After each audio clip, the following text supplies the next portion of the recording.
I'll be with you in the sunrise.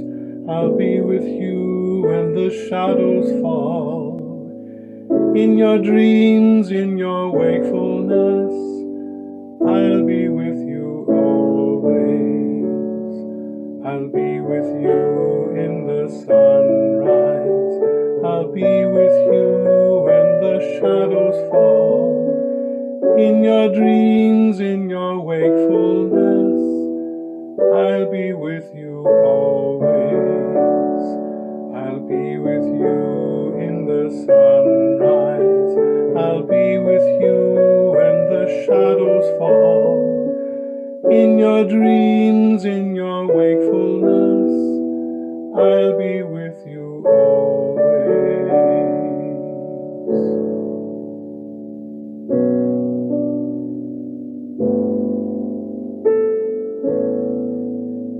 I'll be with you in the sunrise. I'll be with you when the shadows fall.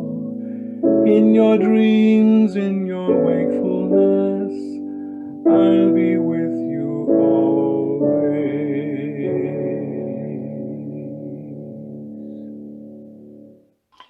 Good morning. Welcome to the Unitarian Church of Edmonton's online Zoom service. I am Karen Belita. My pronouns are she, her, hers, and I serve the Unitarian Church of Edmonton as the president of the Board of Trustees. We are a liberal, multi-generational religious community. We celebrate a rich mosaic of free-thinking, spiritually questing individuals joined in common support and action. We welcome diversity, including diversity of beliefs, from divine believers to humanists, from pagans to atheists and agnostics. We believe in the compassion of the human heart, the warmth of community, the pursuit of justice, and the search of meaning in our lives. Whether you've been part of our congregation for decades or this is your first time visiting, we welcome you. Whatever the faith and traditions of your past, we welcome you. Whatever your theological stance, we welcome you. Whatever your heritage, we welcome you. Whoever you are and whomever you love, we welcome you, the whole of you. We especially welcome any visitors who might be with us today.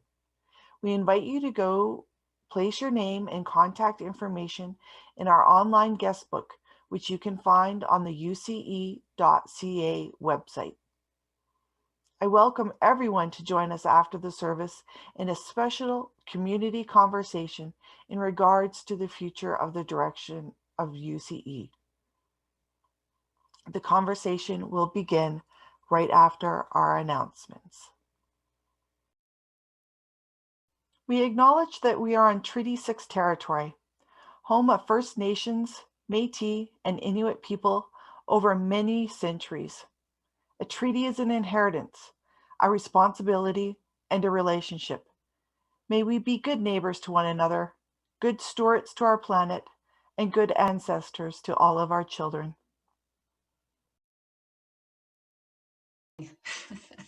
I'm Reverend Leanne Washington, and I'm blessed to be serving as the Unitarian Church of Edmonton's interim minister. This month's theme is Beloved Community. The term beloved community was coined by the 20th century American philosopher Josiah Royce, who lived from 1855 to 1916. Royce was an idealist, and he posited that the ideal community is a beloved community, made up of all those who would be dedicated fully to the cause of loyalty, truth, and reality itself. 3 years before his death, Royce wrote, "My life means nothing, either theoretically or practically, unless I am a member of a community." Reverend Dr. Mark Morrison-Reed, a retired UU minister who served the UU congregation in Toronto, penned his understanding of the central task of a community, a religious community such as ours here at UCE. He wrote, "The central task of the religious community is to unveil the bonds that bind each to all. There is a connectedness, a relationship, discovered amid the particulars of our own lives and the lives of others. Once felt, it inspires us to act for justice. It is the church that assures us that we are not struggling for justice on our own, but as members of a larger community. The religious community is essential, for alone, our vision is too narrow to see all that must be seen, and our strength too limited to do all that must be done. Together, our vision widens and our strength is renewed. Now, let us join in this time set apart for renewal and connection.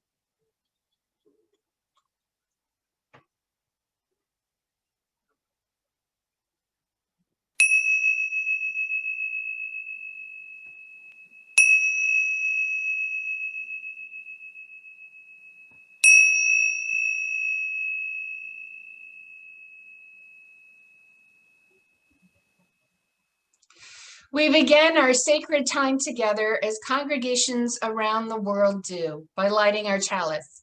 As we light our chalice, Alex Qolezcue will read the words of Bear W. Qolezcue, the Hearth of the Chalice.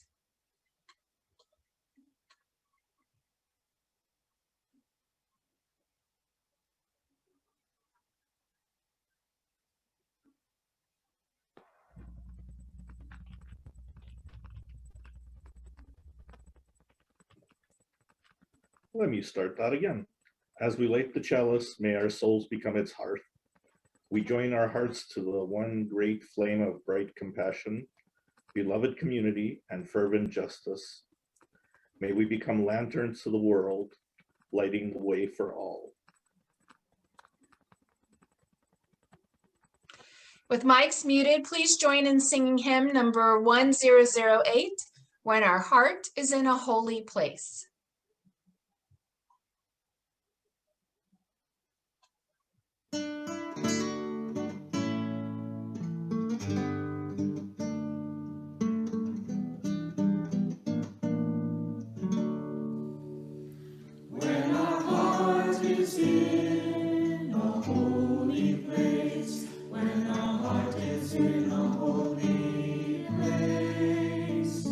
We are blessed with love.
An important part of our community is sharing the joys and sorrows of our lives. If you have a personally significant joy or sorrow, please type it into the chat window at the bottom of the screen where we will be able to see it. I will read them aloud. Your joys and sorrows will be part of our posted recording of the service.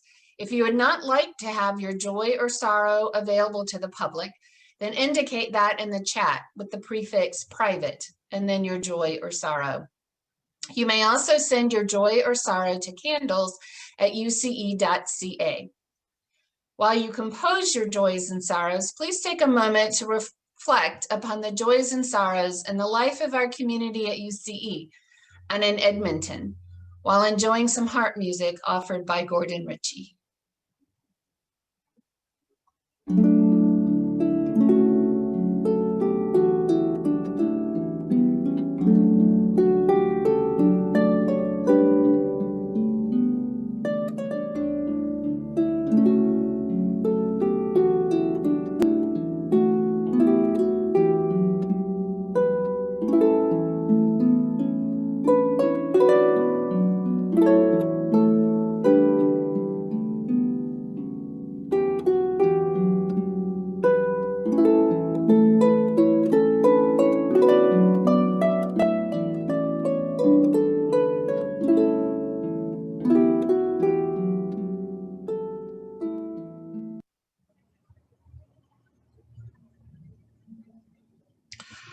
Ferguson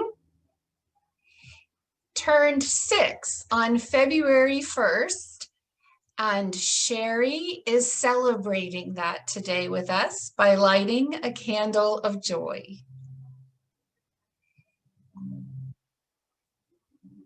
Jan is lighting a candle in gratitude that we can see each other singing as we join in on the various hymns during the service.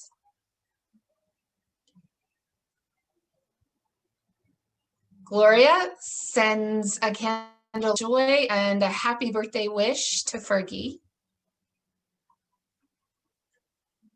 Louise lights a candle of joy for the gifts that Gordon shares with us and for the leadership of the congregation during this time of transition.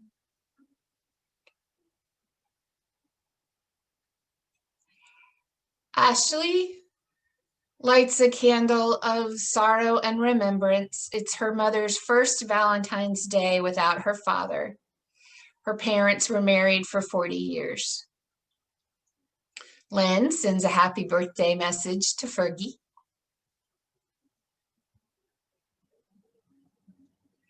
Jane lights a candle of joy for a friend who recently found a job in an area he enjoys.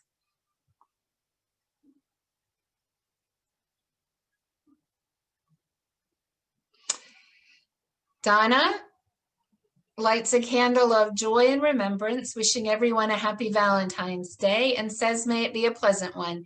Bask in the memories of yesterday and yesteryear, and be assured there is always next year.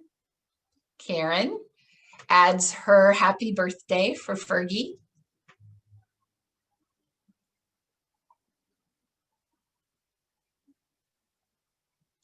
Oksana and Mike light a candle of joy for a milestone birthday tomorrow for Pauline. And they ask that we help wish her happy birthday. Happy birthday, Pauline. Coralie lights a candle of concern and a desire for good health for 2 of her dear friends who are currently suffering from serious health issues.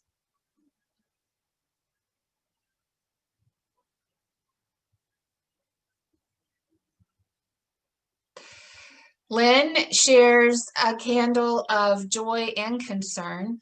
She will have more glaucoma surgery on Tuesday. That's the concern. The joy, though, is the great support and care she receives from her friends and relatives, which often includes food.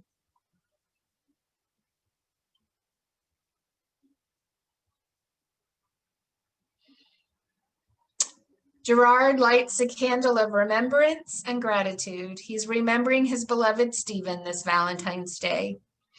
And he's thankful for all the love and support he's received from his spiritual family at UCE. Maureen adds happy birthday wishes to Pauline, or for Pauline. Robert and Gordon are lighting a candle of sympathy and condolence for Gerard's first Valentine's Day without his beloved Stephen. Their thoughts and our thoughts are with you.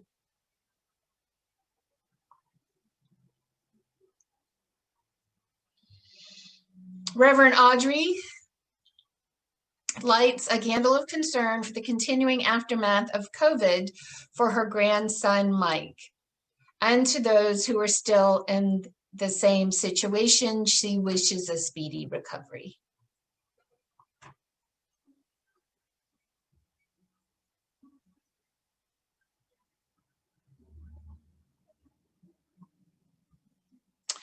Now I light one candle for all the unspoken joys and sorrows held within the sanctuary of our hearts, and also for all those who've yet to find a spiritual home where they can share their joys and sorrows.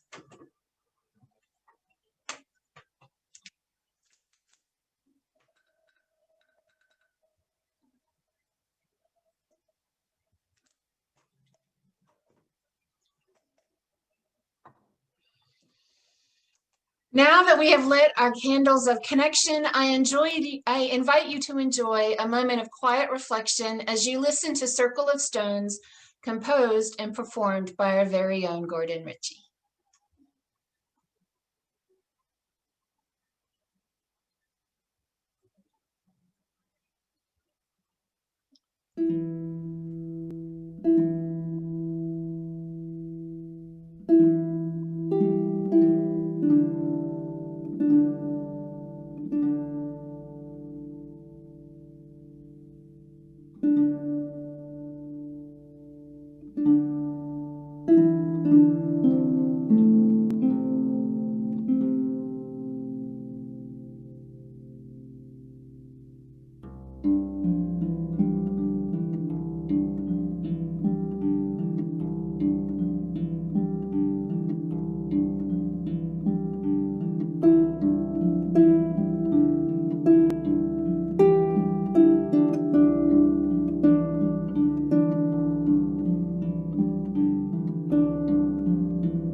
The Apostle Paul, in the Christian scriptures, planted churches in many populated areas by staying in a community for a while, making and selling tents, and discussing philosophical and religious matters with his customers. Once he found people interested in learning more about what he was saying, he would plant a house church, staying with the nascent congregation for a while and eventually moving on. I don't understand how the postal service worked in ancient Greece, but apparently it was common for Paul to receive letters from these congregations asking for his advice on one thing or another. The first and second readings this morning come from the first letter we have, in which Paul wrote to the congregation in Corinth about what it means to be a community. Fear not, I have made slight adaptations to the text to make it more pleasant to Unitarian Universalist ears. Alex Qolezcue will now read from 1 Corinthians chapter 12, verses 4 through 11. Now there are varieties of gifts, but the same Spirit. And there are varieties of services, but the same Spirit. And there are varieties of activities, but it's the same Spirit of life that activates all of them in everyone. To each is given the manifestation of the Spirit of life for the common good. To no one is given through,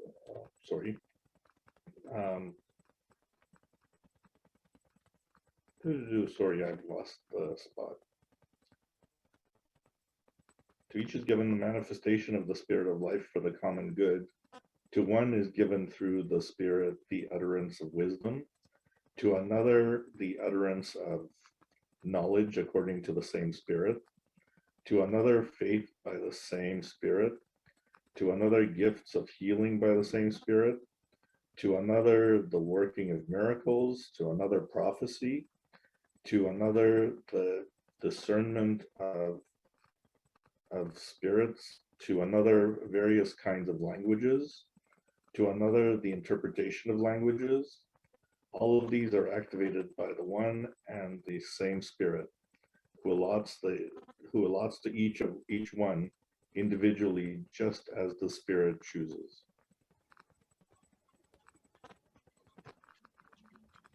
I will now read 1 Corinthians chapter 12, verses 12 through 26. For as the body is one and has many members, and all the members of the body, though many, are one body, so it is with the Spirit of life. For in the one Spirit we were all brought into one body, Jews or Greeks, slaves or free, and we were all made to drink of one Spirit.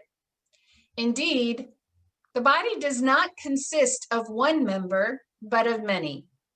If the foot would say, because I am not a hand, I do not belong to the body, that would not make it any less a part of the body. And if the ear would say, because I am not an eye, I do not belong to the body, that would not make it any less a part of the body. If the whole body were an eye, where would the hearing be?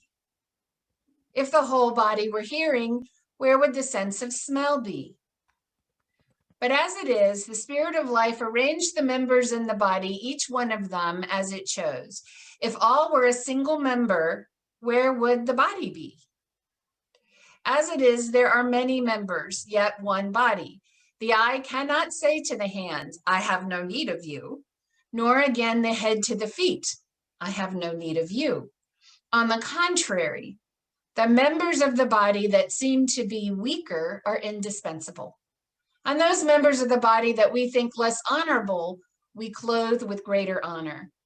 And our less respectable members are treated with greater respect, whereas our more respectable members do not need this extra treatment. But the Spirit of life has so arranged the body, giving the greater honor to the inferior member, that there may be no dissension within the body. But the members may have the same care for one another. If one member suffers, all suffer together with it. If one member is honored, all rejoice together with it. The final reading this morning comes from Teresa of Avila, a Spanish noblewoman who felt called to convent life as a Carmelite nun in the Catholic Church.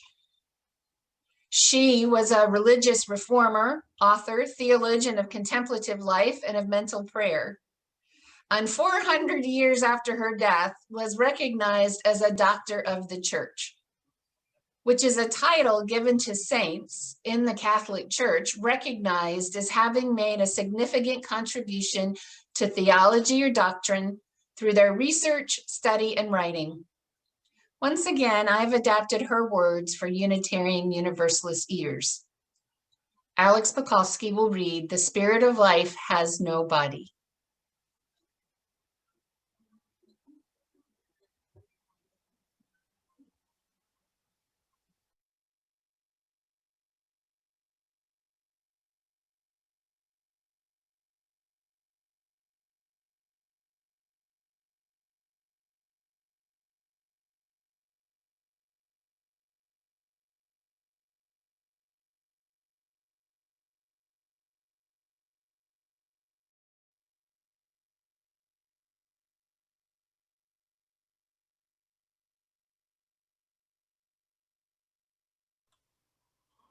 I believe Alex is having some technical problems.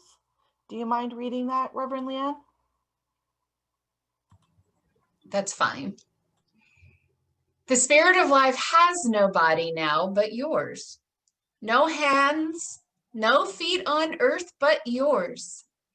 Your eyes are the eyes through which the spirit of life looks compassion on this world. Yours are the feet with which the spirit of life walks to do good. Yours are the hand through which the spirit of life blesses all the world. Yours are the hands, yours are the feet, yours are the eyes. You are the spirit of life's body. The spirit of life has no body now on earth but yours.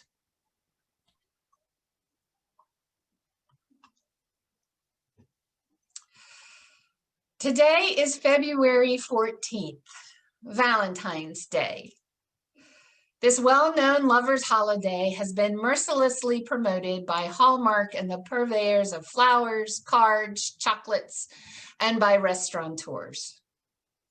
If you are in a relationship on Valentine's Day, so ingrained in Western culture is this commercial holiday that if you don't participate in the festivities, you are likely to find yourself single again shortly thereafter. And of course, if you are without a romantic interest on Valentine's Day, you are left to wallow in your cups. Though my cynicism is seeping out a bit here, I do wish joy and exquisite pleasure to all of you who are taking this opportunity to celebrate your good fortune in finding a partner or mate with whom you are compatible. It is never wrong to take a moment to appreciate those whom you love and to show affection for them. So, happy Valentine's Day. I do, however, want to point us in another direction for the remainder of this service. There is a particular kind of love that we can celebrate on Valentine's Day, which points not to the romantic, but to the intentional decision to be in community with others, to agape love. Agape is a Greek word and a Greek concept. In the Christian scriptures, agape love is the highest form of love. It contrasts with eros, which is exotic, erotic love, and philia, which is brotherly love, and storge, which is family love. Agape is considered God's unconditional divine love for all humankind. Now, for a discussion of the beloved community, you might think that I would choose to explore philia, brotherly love. But no, I don't think so. On the website Religion and Race, a United Methodist project aimed at supporting and resourcing diverse faith communities in the work of racial equity, anti-racism, and intersectional justice making, they make the bold, and I think correct, claim that Dr. King's beloved community exhibits agape love, described as the love of God operating in the human heart, which seeks to preserve and create community. Having contemplated the verses from 1 Corinthians and the quote from Teresa of Avila, I realized that if there's going to be any expression of agape or divine love in the world, it will have to come from us.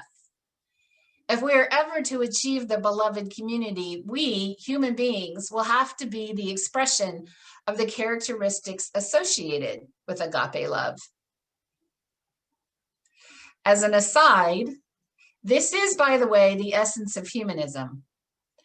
Humanism, in its traditional meaning, is not a synonym for atheism. Humanism as a concept was developed during the Renaissance in a Christian context to distinguish those who wait upon divine action to improve humankind's condition from those who embrace humankind's ability to improve its own condition. Humanism answers the question, who has primary agency to make changes in the world? The divine or the human? Getting back to agape love, it has a multitude of nuances in its uses within the context of Christian scripture and in the context of ancient Greek culture. C.S. Lewis, a British writer and lay theologian, author of, among other things, The Screw Tape Letters, The Chronicles of Narnia, and Mere Christianity, uses agape in another of his written works, The Four Loves, to describe what he believes is the highest level of love known to humanity, a selfless love that is passionately committed to the well-being of others. For sure, the beloved community is made up of individuals who, as the Apostle Paul noted, are joined together by the same Spirit, which I'm suggesting is the Spirit of life expressing itself through us, human beings, who ourselves are manifesting within our community the spirit of agape love. Religion and Race offers 25 ways in which the beloved community manifests and protects agape love as its guiding principle. Now, as UUs, it's important for us to be able to hear the truth in the messages of other faiths without recoiling and missing the wisdom because of language. So I have not adopted or adapted the language to Unitarian Universalist sensibilities. Instead, I invite you to substitute spirit, spirit of life, or spirit of love when you hear the word God. Here are the 25 ways, as written by Dr. Arthur E. Wright on behalf of the United Methodist Church. These are the ways that we can manifest beloved community, which offers radical hospitality to everyone, an inclusive family rather than an exclusive club. It recognizes and honors the image of God in every human being, which exhibits personal authenticity, true respect, and validation of others, which offers recognition and affirmation, not eradication of differences, which listens emotionally with the heart and fosters empathy and compassion for others, which tolerates ambiguity, realizes that sometimes a clear-cut answer is not readily available, which builds increasing levels of trust and works to avoid fear of difference and others, which acknowledges conflict or pain in order to work on difficult issues, which speaks truth in love, always considering ways to be compassionate with one another, which avoids physical aggression and verbal abuse, which resolves conflicts peacefully without violence, recognizing that peacefully doesn't always mean comfortably for everyone,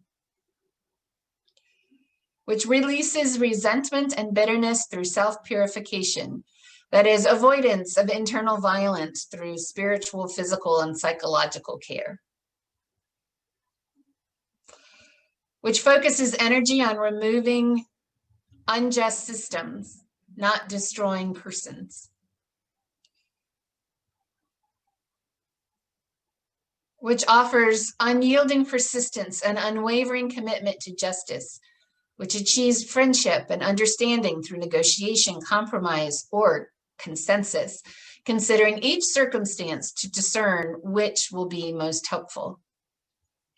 Which righteously opposes and takes direct action against poverty, hunger, and homelessness.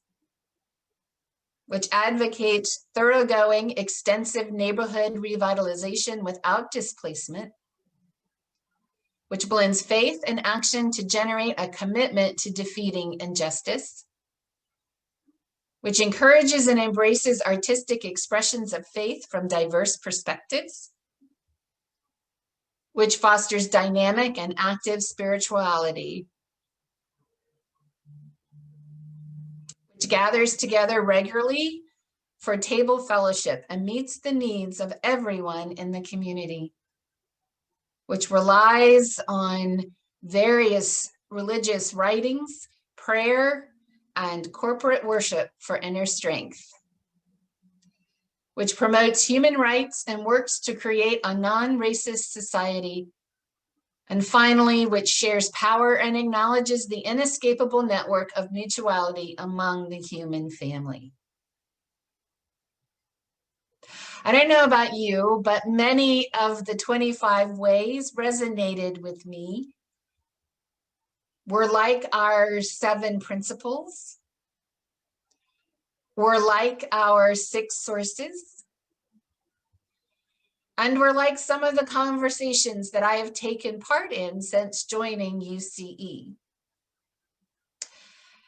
The congregation in Corinth had questions about how to live together in beloved community. They wanted to know how to rank themselves by importance to the church community. This mattered to them for communal meals, so that the appropriate members were honored in the seating arrangement. Paul replied in a way that certainly must have surprised them. He began with the statement that there are varieties of gifts, but the same Spirit. And there are varieties of services, but the same Spirit. And there are varieties of activities, but it is the same Spirit of life which activates all of them and everyone. To each is given the manifestation of the Spirit of life for the common good. Paul would not hear of the community elevating some members or dismissing other members on the basis of their respective worth to the community. Paul shared in our commitment to promote the worth and dignity of each member of the Corinth church that he planted. He insisted that for just as the body is one and has many members, and all the members of the body, though many, are one body, so it is with the Spirit of life. So it is with the beloved community. Indeed, the body does not consist of one member, but of many. And he extended that metaphor of the congregation in Corinth as being a body, or the Spirit of life as being a body, and discussed the fact that the body needs everyone. You can't discard the hand or the foot or the eye or the ear and still have a fully functioning body.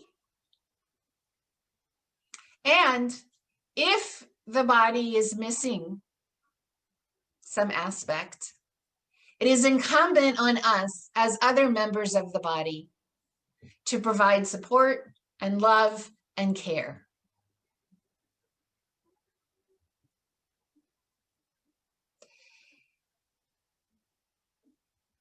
Because when one part of the body is hurting, all parts of the body, the whole, is hurting. Paul is explaining that each of us is an integral part of the beloved community, and that rather than dismiss or denigrate people for their needs, we do our best to meet those needs. As we strive to embody the beloved community, let us remember Paul's final use of the metaphor of the human body to make his point.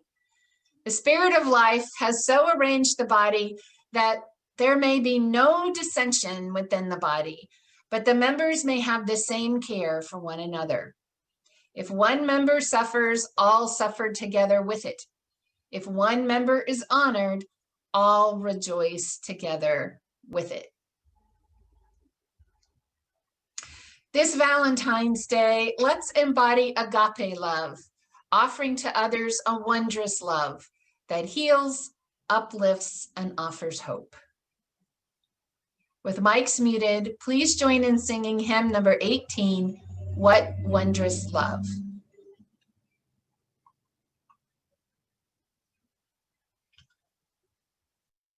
What wondrous love is this, O my soul, O my soul?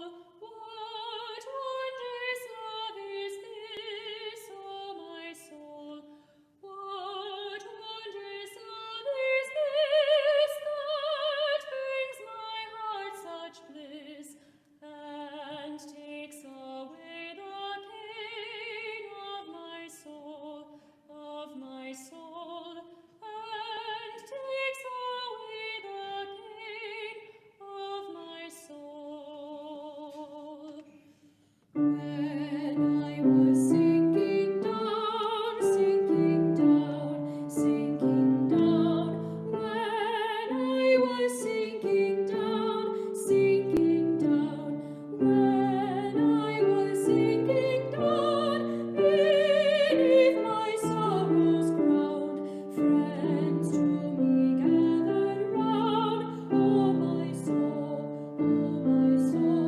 friends to me gathered round. Oh my soul, to love and to all friends I will sing, I will sing.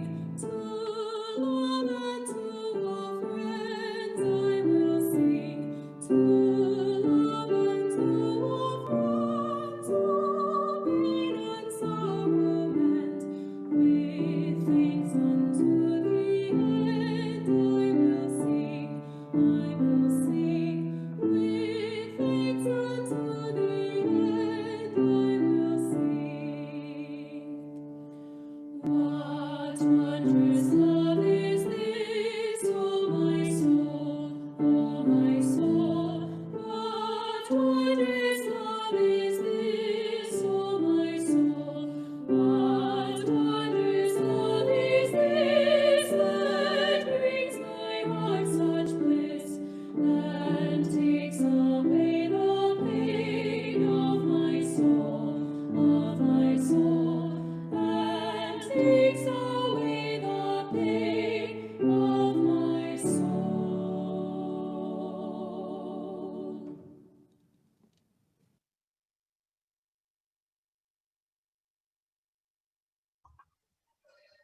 Generosity is a spiritual practice, one that enlarges the heart and lightens the spirit.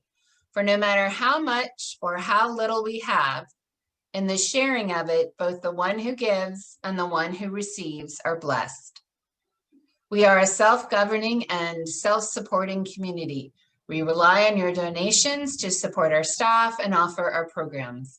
Now more than ever, we need your financial support. Please visit our website at uce.ca to find the donation method that best suits you. For the month of February, we encourage you to also support iHuman Youth Society. Please visit their website for more information about them. With mics muted, please join in singing From You I Receive, hymn number 402.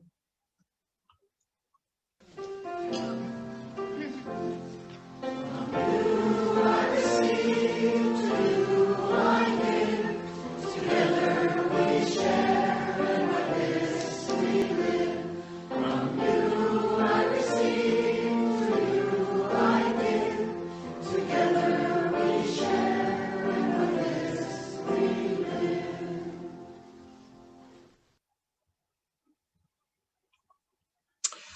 Before we bring our time together to a close, I'd like to recognize and thank those who have made this time together possible.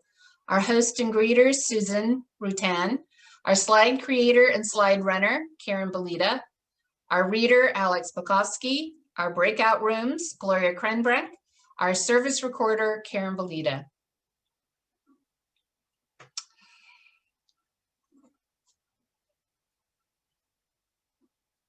I'd like to end with this blessing.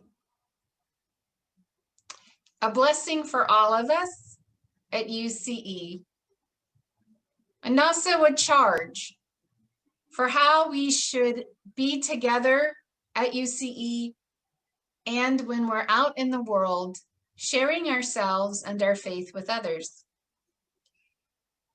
May we be all in for beloved community. May we be all in despite the challenges. May we be all here for beloved community. May we be ready for the beauty because we long for the possibilities. May we say yes, we are here for beloved community. May we see the beauty of each other in community. May we be the beauty of beloved community. May we be the dream together. As we go through our days, may we embody the beloved community we seek. As we go through our weeks, as we meet others, and as we consider what is our spiritual gift to offer the community.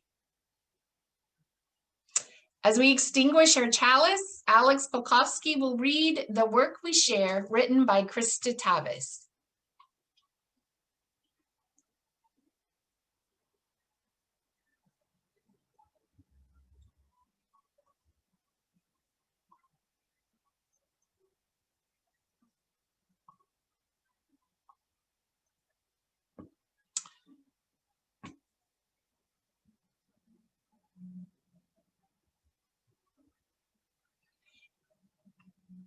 I'm not hearing Alex, so I will read the chalice extinguishing. It is our work, shared with each other in covenant, that creates and sustains this beloved community. We extinguish this chalice, but its light lives on in the directions we have chosen to take today. The light of this faith lives on in us together, in our hearts, our minds, our bodies, and our spirits. Amen, and blessed be. Please join in singing the closing song, Carry the Flame.